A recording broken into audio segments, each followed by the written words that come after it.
Assalamualaikum warahmatullahi wabarakatuh. Kami mahasiswi dari Institut Agama Islam Taruna Gresik dari Prodi PGMI semester 4. Video ini dibuat untuk memenuhi salah satu tugas dari mata kuliah Perencanaan dan Evaluasi Pembelajaran dengan dosen pengampu Ibu Ismawati. Evaluasi non-tes. Evaluasi non-tes dapat diartikan sebagai alat untuk mengumpulkan data yang bersifat komprehensif. Artinya, instrumen atau evaluasi non-tes dapat digunakan untuk menilai berbagai aspek dari peserta didik, sehingga tidak hanya untuk menilai aspek kognitif, tapi juga aspek afektif dan psikomotorik. Kemudian, macam-macam dari evaluasi non-tes. Macam-macam evaluasi non-tes diantaranya yaitu pengamatan atau observasi, wawancara, kuesioner, skala nilai, daftar cek, dan analisis dokumen. Cara mengevaluasinya yaitu bisa dengan cara penilaian portofolio, proyek, penilaian performasi, dan penilaian diri. Pengamatan atau observasi. Pengamatan atau observasi adalah suatu teknik yang dilakukan dengan cara mengamati perilaku siswa dan siswi dalam situasi tertentu. Pengamatan tersebut dilakukan secara teliti serta pencatatan secara sistematis. Selain itu, dengan melalui observasi, guru dapat mengetahui, mengamati, mendeskripsikan, dan mengevaluasi tingkah laku peserta didik dalam kegiatan di sekolah atau program pendidikan lain selain di sekolah. Macam-macam evaluasi. Macam-macam evaluasi terdiri dari dua jenis, yaitu observasi partisipan dan observasi non-partisipan. Observasi partisipan yaitu pengamat terlibat langsung dalam program atau kegiatan yang diamati. Pada observasi ini, objek penelitian tidak mengetahui bahwa pengamat sedang melakukan penelitian. Contohnya seperti seorang guru ingin mengetahui pemahaman siswa mengenai materi polinomial, maka pengamat atau guru dapat memberikan soal dan siswa presentasikan pemecahan masalah tersebut di depan kelas. Observasi non-partisipan yaitu pengamat tidak terlibat langsung atau tidak ikut serta dalam kegiatan yang diamati. Selanjutnya yaitu wawancara. Wawancara adalah proses interaksi atau percakapan antara pewawancara dan yang diwawancarai secara langsung, di mana pewawancara bertanya tentang suatu aspek yang dinilai dan dirancang sebelumnya. Selain itu, wawancara merupakan metode untuk mendapatkan jawaban peserta didik secara sepihak. Dikatakan sepihak karena peserta didik tidak diberikan kesempatan sama sekali untuk mengajukan pertanyaan. Macam-macam wawancara. Macam-macam wawancara ada wawancara terstruktur dan wawancara tidak terstruktur. Wawancara terstruktur yaitu wawancara menyusun terlebih dahulu secara rinci pertanyaan yang akan diajukan. Wawancara tidak terstruktur yaitu wawancara menyusun rencana dan menyiapkan materi tapi tidak terinci. Selanjutnya yaitu kuesioner.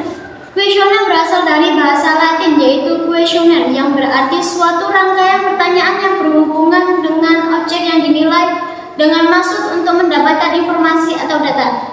Kuesioner juga sering disebut dengan angket. Kuesioner adalah daftar pertanyaan yang harus diisi oleh siswa yang akan diukur untuk mengetahui informasi tentang keadaan atau data diri, pengalaman, pengetahuan, sikap, atau pendapat siswa. Macam-macam kuesioner. Macam-macam kuesioner ada dua, yaitu kuesioner terbuka dan kuesioner tertutup. Kuesioner terbuka yaitu kuesioner yang disusun sedemikian rupa sehingga peserta didik dengan bebas mengemukakan pendapatnya. Kuesioner tertutup yaitu kuesioner yang disusun sedemikian rupa dengan jawaban yang sudah ditentukan, sehingga peserta didik hanya memilih jawaban yang telah disediakan dan tidak bisa mengemukakan pendapatnya dengan bebas. Kelebihan dan kelemahan dari kuesioner. Kelebihan dari kuesioner yaitu mengungkapkan data dalam jumlah besar, sangat tepat untuk mengukur kepribadian, memberikan kesempatan waktu yang luas, dan siswa memiliki kebebasan untuk menjawabnya. Dari kuesioner yaitu sulit bisa memastikan objektivitas jawaban siswa dan pertanyaan cenderung terbatas. Selanjutnya yaitu skala nilai. Skala nilai atau skala bertingkat adalah alat pengukur yang menggunakan suatu prosedur terukur untuk memperoleh informasi tentang sesuatu yang diamati. Biasanya, skala ini dapat digunakan untuk melakukan pencatatan secara objektif, menilai penampilan atau penggambaran kepribadian seseorang. Contohnya yaitu beri lingkaran pada angka yang sesuai untuk setiap kemampuan siswa yang diamati pada waktu mengerjakan soal latihan. Angka 1 untuk baik sekali, angka 2 untuk baik, angka 3 untuk cukup, dan angka 4 kurang baik. Daftar cek atau checklist adalah deretan pernyataan, biasanya berupa kalimat singkat, di mana peserta didik cukup membubuhkan tanda cocok atau centang pada pilihan yang tepat. Contohnya yaitu seperti penguasaan materi, di mana peserta didik ini mampu menyampaikan isi secara tepat atau tidak. Di mana jika peserta didik mampu menyampaikan dengan tepat, maka kolom iya akan dicentang. Tapi jika peserta didik tidak dapat menyampaikan isi dengan tepat, maka kolom tidak yang dicentang atau dicek. Dan selanjutnya yaitu catatan anekdot. Catatan anekdot dikenal dengan istilah catatan kejadian, merupakan catatan kejadian seketika yang berisi peristiwa atau kejadian spesifik dan menarik mengenai suatu yang diamati atau terlihat secara kebetulan. Dalam hal ini bisa berupa kejadian tentang pelanggaran terhadap norma yang berlaku di sekolah atau di masyarakat, atau berupa kejadian. Contohnya yaitu peristiwa seorang siswa yang memanggil temannya dengan ungkapan atau kata-kata kotor, walaupun itu telah diperingatkan untuk tidak diulangi. Selanjutnya yaitu analisis dokumen. Salah satu bentuk analisis dokumen yang sering dilakukan adalah pemeriksaan daftar riwayat hidup. Riwayat hidup adalah gambaran tentang keadaan seseorang selama dalam masa kehidupannya, baik mengenai data diri, orang tua, riwayat kesehatan, sifat, dan cita-cita. Dengan mempelajari riwayat hidup, maka guru dapat menarik suatu kesimpulan peserta didik yang dinilai. Cara mengevaluasi instrumen non-tes yaitu ada 4. Yang pertama, penilaian performasi.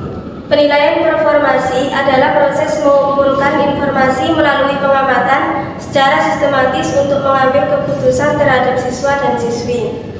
Langkah-langkah umum yang perlu dilakukan dalam melakukan penilaian performasi adalah: yang pertama, menetapkan tujuan pembelajaran, baik tujuan internal maupun eksternal. Yang kedua, menetapkan standar asesmen. Yang ketiga, menetapkan tugas dan instrumen asesmen. Dan yang terakhir yaitu melaksanakan dan melakukan monitoring.